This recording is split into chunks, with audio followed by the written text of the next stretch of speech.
Hello friends, ಇವತ್ತು ಕೈಮಾ ಉಂಡೆ ಸಾಂಬಾರನ್ನು ಮಾಡೋದನ್ನು ಹೇಳ್ಕೊಡ್ತಾ ಇದ್ದೀನಿ. ಒಂದು ಸ್ವಲ್ಪ ಬೆಳ್ಳುಳ್ಳಿ, ಒಂದೆರಡು ಬೆಳ್ಳುಳ್ಳಿ, ಸ್ವಲ್ಪ ಶುಂಠಿ ಮತ್ತು ಚಕ್ಕೆ, ಲವಂಗ, ಈರುಳ್ಳಿ, ಕೊತ್ತಂಬರಿ ಸೊಪ್ಪು, ತೆಂಗಿನಕಾಯಿ, ಟೊಮೊಟೊ ಮತ್ತು ಸ್ವಲ್ಪ ಕಡಲೆ ಮತ್ತು ನೋಡಿ ಒಂದು ಅರ್ಧ ಕೆಜಿಯಷ್ಟು ಕೈಮಾ,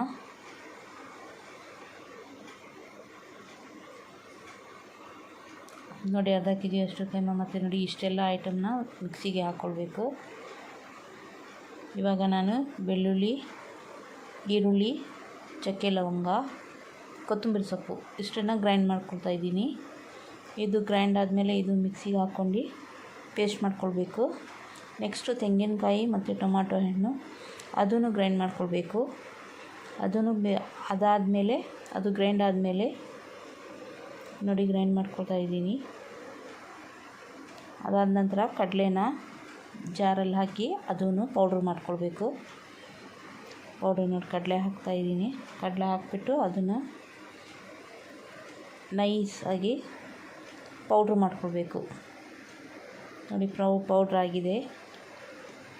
ಆಮೇಲೆ ಇದು ಕೈಮಾನ ಅದು ಒಂದು ಸ್ವಲ್ಪ ಗ್ರೈಂಡ್ ಮಾಡ್ಕೊಂಡು ಸ್ವಲ್ಪ ಮಿಕ್ಸಿಗೆ ಹಾಕ್ಕೊಂಡು ಅರಿಶಿನ, ಖಾರದ ಪುಡಿ ಒಂದು ಸ್ವಲ್ಪ ಉಪ್ಪು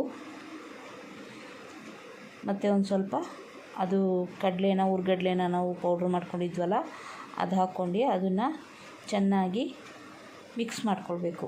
ಮಿಕ್ಸ್ ಮಾಡಿಕೊಂಡು ಅದನ್ನು ಚೆನ್ನಾಗಿ ಮಿಕ್ಸ್ ಮಾಡ್ಕೊಂಡಾದಮೇಲೆ ಅದನ್ನು ಉಂಡೆ ಮಾಡ್ಕೊಳ್ಬೇಕು. ನೋಡಿ ಮಿಕ್ಸ್ ಮಾಡ್ತಾಯಿದ್ದೀನಿ. ಚೆನ್ನಾಗಿ ಮಿಕ್ಸ್ ಆದಮೇಲೆ ನೋಡಿ ಈ ಥರ ಉಂಡೆ ಮಾಡ್ಕೊಳ್ಬೇಕು, ರೌಂಡ್ ಮಾಡ್ಕೊಂಡು. ಈಗ ಪಾತ್ರೆನ ಗ್ಯಾಸ್ ಮೇಲೆ ಇಟ್ಟಿದ್ದೀನಿ. 3 ಚಮಚದಷ್ಟು ಎಣ್ಣೆ ಹಾಕ್ತಾಯಿದ್ದೀನಿ.